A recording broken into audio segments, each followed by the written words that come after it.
हमारे शरीर में विभिन्न अंग होते हैं। सिर, आँख, नाक, गला, होठ, ठोड़ी, छाती, पेट, हाथ, कंधे, अंगुली, दांत, घुटने, पैर आदि हमारे शरीर के मुख्य अंग हैं। इन मानवीय अंगों में नीचे दिए गए आकृतियों के माध्यम से दर्शाएंगे। देखो सबसे पहला बाल कट दर्शाया गया सिर मध्य, ठीक है। फिर बाद में गला मतलब गाल, गाल। फिर बाद में मुंह, मुंह आप बोले जो बिनके का आप मुंह। फिर बाद में सीनों कट गया करे अटे। फिर बाद में हाथ किन गया करे ओ। फिर बाद में क्या हो गया जांग मतलब घुटने की ऊपरी चमड़ी को। फिर बाद में टांग लेग, लेग पूरो पूरो क्या करे। फिर बाद में कान कौन सा है ये, और आँख कौन सी है ये। फिर बाद में होठ कौन से है ये। फिर बाद में ठोड़ी कौन सी है ये। फिर बाद में पेट ये। फिर बाद में अंगुलियां ये। फिर बाद में घुटना और फिर बाद में पैर। हमारे शरीर में सभी अंगों का एक समान होता है। मैं तो होता है अंगों के बिल्कुल से देख नहीं सकते, मतलब ऐसा शरीर में अंग है जो आप देख नहीं सकते। मतलब घोड़ा आप देख सकोगे, घोड़ा दुनिया देख सकेंगे है। पर देखो बहुत से मतलब है अनेक।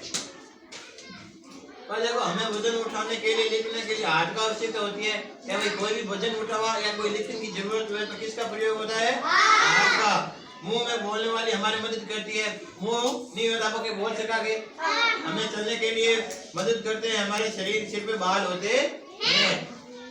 कान सुनने के लिए होते हैं। अपेक्षा ये स्पष्ट होता है कि शरीर के सभी अंग महत्वपूर्ण होते हैं और उचित देखभाल करनी चाहिए। कि हमारे शरीर के सभी महत्वपूर्ण अंगों की क्या करनी चाहिए, देखभाल करनी चाहिए।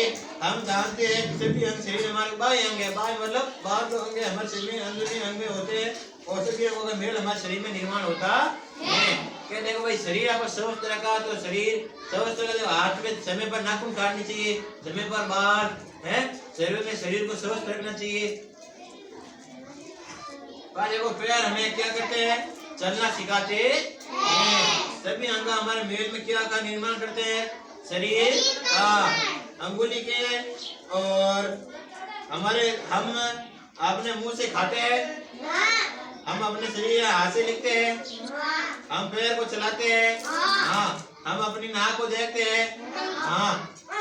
हम की सहायता सीधा से उड़ती है, किस सीधा से उड़ती है, हर चीजें हाथ से।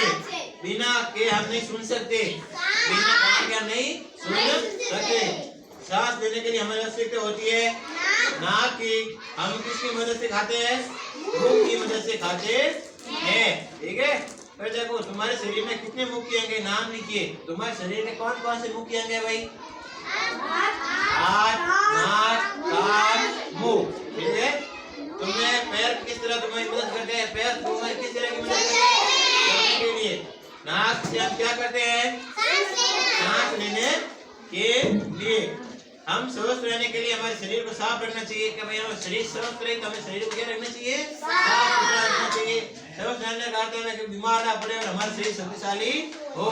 कि हमारा शरीर कभी भी बीमार नहीं पड़ता और हमारा शरीर क्या होता है, मजबूत होता है और शक्तिशाली होता है, ठीक है। गंदे शरीर को कीटाणु में प्रवेश किए जाते हैं, कीटाणु बीमारी उत्पन्न होते हैं और हमें स्वस्थ रहने के लिए हमारे शरीर को साफ सुथरा रखना चाहिए, ठीक है। हमें क्या करना चाहिए, पहले नियम के नियमित हाथ धोने चाहिए। खाना करने से पहले हमें क्या धोने चाहिए, हाथ धोने चाहिए। रोज सुबह और शाम को अपने दांतों से ब्रश करने चाहिए। रोजाना सुबह उठते समय दातुन करना चाहिए और शाम को सोते समय दातुन करना चाहिए। नाखून को नियम से काटना चाहिए, मतलब कि नाखून को रोजाना मतलब हर 2 या 3 दिन में हमें नाखून काटने चाहिए। प्रत्येक महीने में हमें बाल कटवाने चाहिए। कि हर मंथ मतलब हर एक महीने हमें क्या करवाना चाहिए, बाल कटवाने चाहिए। फिर मान देखो शौच के बाद हमें हाथ या साबुन को बिना हाथ धोए चाहिए। मतलब कि शौच जाने के बाद हमें क्या करना चाहिए, साबुन से हाथ धोने चाहिए। फिर बाद अपने बाल को अच्छी तरह कंघी से करनी चाहिए, जिसमें बालों की सफाई होती है। कि बाल को हमेशा क्या करनी चाहिए, कंघी से सफाई करनी चाहिए। अपनी नाक को साफ करने के लिए साफ रुमाल का प्रयोग करना चाहिए। भाई कोई भी खांसी हुआ है नाक को साफ करना, किसका प्रयोग करना चाहिए, रुमाल का प्रयोग करना चाहिए। अपनी आंखों को साफ और ठंडे में आंखों धोने से धोए आंखों को मारना चाहिए। क्या हमेशा आंखों को किससे पानी से धोना चाहिए, ठंडे पानी से। ठंडे पानी से धोने से आंखों क्या होती है, साफ होती है।